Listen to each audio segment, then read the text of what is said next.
So, ఈ మధ్య అని నేను చెప్పలేను. కాంట్రాసెప్టివ్స్ అనేటివి చాలా రోజుల నుంచి ఉన్నాయి. యాహ్! కాకపోతే ఇప్పుడు విపరీతంగా పెరిగినాయి. ఎందుకు రీజన్ ఏంటనుకుంటారు?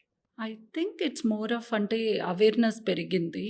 ఇప్పుడు అన్‌వాంటెడ్ ప్రెగ్నెన్సీస్ వలన ఏమి ప్రాబ్లమ్స్ రావచ్చని. ప్లస్ అవైలబిలిటీ చాలా ఈజీగా దొరుకుతున్నాయి. అండ్ సైడ్ ఎఫెక్ట్స్ అనేవి గూడా ఇప్పుడు అంత ముందున్నంతగా లేవు. అంటే మెడికేషన్స్‌లో గూడా లో డోస్ హార్మోన్స్ అలా రావడం వలన సైడ్ ఎఫెక్ట్స్ అన్నీ ఆల్మోస్ట్ తగ్గిపోయినాయి. ఓకే. అండ్ అంటే చాలామంది they want to delay for అంటే ఇప్పుడు women they want to first do their career, education అంతా అయ్యాక అప్పుడు కిడ్స్ వాళ్ళు ఒక సేఫర్ కాంట్రసెప్షన్‌కి they are looking for. Okay. అంటే మిగిలిన వాటితో కంపేర్ చేస్తే పిల్స్ లాంగ్ టర్మ్ యూజ్ చేసుకోవచ్చు. సేఫ్టీ ప్రొఫైల్ అనేది మంచిగా ఉంది. సో, అందుకని I think contraceptive pill usage గూడా ఈక్వలెంట్‌గా పెరిగింది. Okay. In fact we doctors also suggest to use that.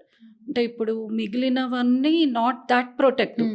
అంటే అవి వాడడం వలన అన్‌వాంటెడ్ ప్రెగ్నెన్సీస్ వచ్చి, దాని గురించి మరి డీఎన్సీ అది చేయించుకుంటేనే వాళ్ళకి ఫ్యూచర్‌లో ఫర్టిలిటీ ఇష్యూస్ రావచ్చు.